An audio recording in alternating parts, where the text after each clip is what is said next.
अस्सलामुअलैकुम दोस्तों, ये बात है 2 जुलाई 1955 की। वक्त है सुबह के 6:23। पैन अमेरिकन फ्लाइट 914 न्यूयॉर्क से उड़ान भरती है मियामी फ्लोरिडा जाने के लिए। इस फ्लाइट में सवार होते हैं 57 पैसेंजर्स और 4 क्रू मेंबर्स। मौसम बहुत ही खुशगवार और आसमान बिल्कुल साफ है। फ्लाइट 914 के टेक ऑफ करने के 3 घंटे बाद जबकि उसे लैंड करना था मियामी एयरपोर्ट पर, लेकिन कंट्रोल टावर के रडार पर फ्लाइट 914 का कोई सिग्नल नहीं था और ना ही किसी किस्म का कोई इमरजेंसी सिग्नल आया था इस फ्लाइट की तरफ से। जब एयर ट्रैफिक कंट्रोल ने न्यूयॉर्क राब्ता किया तो उन्हें एक चौंका देने वाला जवाब मिला। फ्लाइट 914 अपने परवाज के 1 घंटे बाद रडार से अचानक गायब हो गया था और उसके बाद फ्लाइट 914 का कोई सुराग नहीं लगाया जा सका। दोस्तों, इस फ्लाइट का रास्ता उसी जगह से होकर गुजरता था जिसे हम जानते हैं बहुत से नामों से, the devil's triangle, the graveyard of the Atlantic, the sea of doom and the most famous one, the Bermuda triangle. दोस्तों, इस जगह को बर्मुदा ट्रायंगल का नाम पहली बार विंसेंट एच गडीज नामी राइटर ने 1964 में आर्गोसी मैगजीन में इस्तेमाल किया। इस नाम ने लोगों को इतना अट्रैक्ट किया कि अब हम इसे द डेडली बर्मुदा ट्रायंगल के नाम से जानते हैं। दोस्तों, बर्मुदा ट्रायंगल फ्लोरिडा, प्योर्टो रिको और बर्मुदा आइलैंड के दरमियान 5 लाख स्क्वायर माइल्स का हिस्सा है जो कि एक ट्रायंगल शेप बनता है। इसकी स्ट्रेंज शेप की तरह ही इस एरिया में होने वाले वाकयात भी बहुत ही स्ट्रेंज होते हैं। आइए जानते हैं ऐसे और भी कुछ वाकयात के बारे में।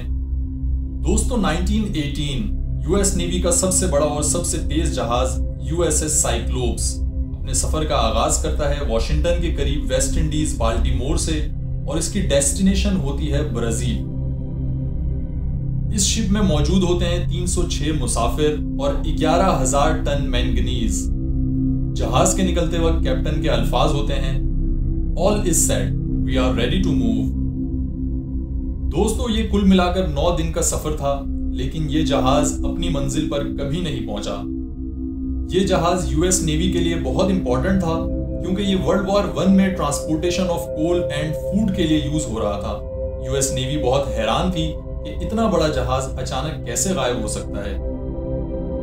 दोस्तों, बर्मुदा ट्रायंगल की मिस्ट्री सदियों पुरानी है। क्रिस्टोफर कोलंबस ने भी अपनी किताब में इस जगह का जिक्र करते हुए बताया कि जब वो बर्मुदा ट्रायंगल के पास से गुजरा तो उसके कंपास ने काम करना बंद कर दिया था और क्रिस्टोफर कोलंबस ने लिखा कि एक रात उसे आसमान से एक अजीब सी रोशनी दिखाई दी जैसे कोई आग का गोला हो और वो देखते ही देखते समंदर के अंदर चली गई और गायब हो गई। बर्मुदा ट्रायंगल के एरिया में जाने वाले 3000 से ज्यादा छोटी बड़ी शिप्स और 200 से ज्यादा प्लेन्स भी गायब हो चुके हैं और यही इसे बनाती है वर्ल्ड्स मोस्ट मिस्टीरियस प्लेसेस। दोस्तों, 1945 में यूएस नेवी के 5 टॉर्पीडो एयरक्राफ्ट्स फ्लोरिडा से उड़ते हैं अपनी रूटीन की ट्रेनिंग मिशन पे। ये मिशन 3 घंटे तवील एक नॉर्मल मिशन था जिसका नाम दिया गया फ्लाइट 19। इस फ्लाइट में थे 14 क्रू मेंबर्स और फ्लाइट लीड कर रहे थे लेफ्टिनेंट चार्ल्स कॉरल टेलर। दोस्तों, ये मिशन स्टार्ट होता है और करीब 2 घंटे गुजरने के बाद इन्हीं एयरक्राफ्ट में से एक स्क्वाड्रन लीडर की आवाज रेडियो ट्रांसमिशन के जरिए सुनाई देती है और वो रिपोर्ट करते हैं कि इनके कंपास में कोई खराबी हो गई है और कंपास ने काम करना बंद कर दिया है। ये बाकी पायलट से कांटेक्ट करते हैं तो पता चलता है कि सभी एयरक्राफ्ट्स के कंपास काम करना बंद कर चुके हैं। शाम के करीब 4 बज चुके होते हैं, मौसम खराब होना शुरू हो जाता है। टेलर को लगता है कि उनके जहाज गल्फ ऑफ मैक्सिको के ऊपर हैं और उन्हें ईस्ट की तरफ जाना चाहिए फ्लोरिडा पहुंचने के लिए। इनमें से कुछ मेंबर्स को लगता है कि वो ऑलरेडी ईस्ट में मौजूद हैं और उन्हें वेस्ट की तरफ जाना चाहिए। मौसम मजीद खराब होता जाता है और अंधेरा भी होने लगता है। रात के करीब 7 बजे रेडियो ट्रांसमिशन पर टेलर का आखिरी मैसेज सुना जाता है कि सारे प्लेन्स आपस में क्लोज इंटैक्ट रहें जब तक हम किसी जगह लैंड नहीं कर जाते।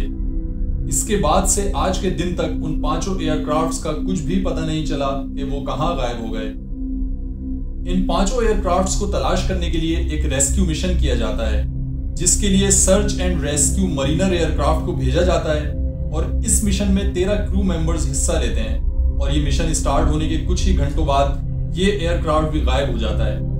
इन दोनों मिशंस में टोटल 27 लोग और 6 एयरक्राफ्ट्स गायब हो जाते हैं। इसके बाद इन सारे एयरक्राफ्ट्स और क्रू मेंबर्स को तलाश करने के लिए उस टाइम का लार्जेस्ट सी सर्च ऑपरेशन किया जाता है, जो कि कई दिनों तक जारी रहता है। लेकिन इसके बावजूद ना तो किसी क्रू मेंबर की बॉडी मिलती है और ना ही एयरक्राफ्ट का कोई भी पार्ट।